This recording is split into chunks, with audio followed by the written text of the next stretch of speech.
Samantala sa puntong ito, alamin naman natin ang sitwasyon sa pamamahagi ng ayuda ng DSWD sa mga PUV at tricycle driver dyan sa San Juan City. Ang hakbang na yan ay papalawakin pa sa iba't ibang bahagi ng bansa bunsod ng pagtaas ng presyo ng produktong petrolyo. Ang detalye sa report ni Denise Osorio live. Denise!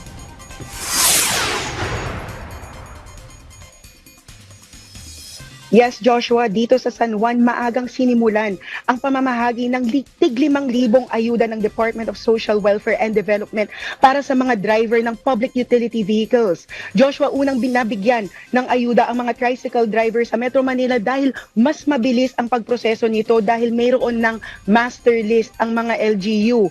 Target ng pamahalaan na makumpleto ang pamamahagi sa mahigit 139,000 benepisyaryo sa NCR sa loob ng 2 linggo.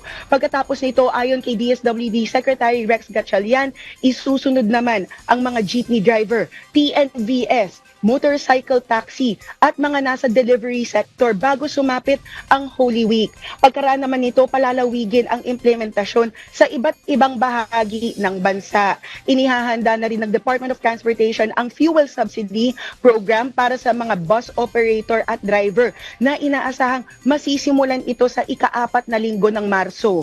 Pinag-aaralan na rin ng pamahalaan ang posibleng pagbabawas ng ilang singil sa mga pantalan, paliparan at toll para makatulong sa shipping, aviation at delivery ng mga pangunahing bilihin.